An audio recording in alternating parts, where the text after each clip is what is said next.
निमाड़ अंचल से उठे कपास के घोटाले ने पूरे देश का ध्यान अपनी ओर खींचा है, जिसको लेकर पूर्व सीएम दिग्विजय सिंह ने बड़ा खुलासा करते हुए पीएम मोदी को पत्र लिखा था। पीएम मोदी को लिखे पत्र का अब दिग्विजय सिंह को जवाब आ गया है। बड़ी बात यह है कि केंद्र सरकार ने पत्र में जो बात कही है वो और चौंकाने वाली है। अब सवाल यह है कि केंद्र सरकार की तरफ से दिए गए जवाब में आखिर क्या कुछ कहा गया है, वो बताएंगे आपको। लेकिन उससे पहले एमपी के पूर्व सीएम दिग्विजय सिंह ने पीएम को लिखे पत्र में क्या कुछ कहा था वो देख लीजिए।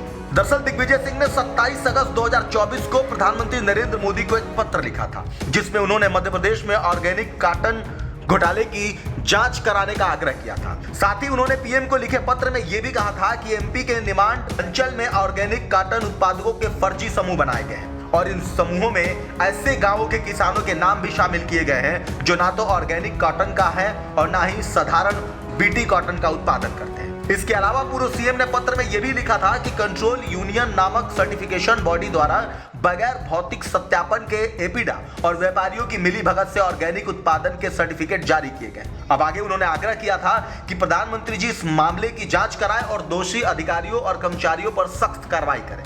वहीं पूर्व मुख्यमंत्री दिग्विजय सिंह ने प्रधानमंत्री नरेंद्र मोदी से यह भी कहा था कि यह घोटाला भले ही मध्य प्रदेश से उजागर हुआ हो, लेकिन इसकी जड़ें पूरे देश में फैली हुई है। इसलिए देश भर में ऑर्गेनिक उत्पादों को प्रमाण पत्र देने का काम कर रही सभी सर्टिफिकेशन बॉडीज द्वारा जारी सर्टिफिकेट की निष्पक्ष जांच कराई जाए। दिग्गी के द्वारा लिखे इस पत्र का अब केंद्र सरकार ने जवाब दिया है और कहा है कि मैं आपको सूचित करना चाहता हूं कि राष्ट्रीय जैविक उत्पादन कार्यक्रम यानी कि एनपीओ विनियमन के प्रमाणन प्रक्रिया में गंभीर उल्लंघन के आधार पर एक प्रमाणन निकाय को 1 वर्ष की अवधि के लिए निलंबित कर दिया गया है और कुछ अन्य प्रमाणन निकायों पर कार्रवाई जारी है।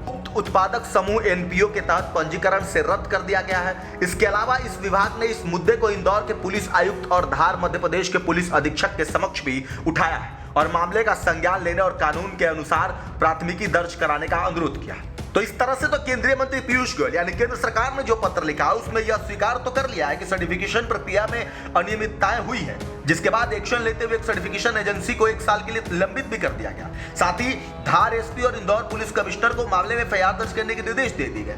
बहरहाल आप क्या कुछ कहेंगे इस खबर पर कमेंट करके जरूर बताएं। वीके न्यूज मध्य प्रदेश छत्तीसगढ़, दिल बोलेगा देश सुनेगा।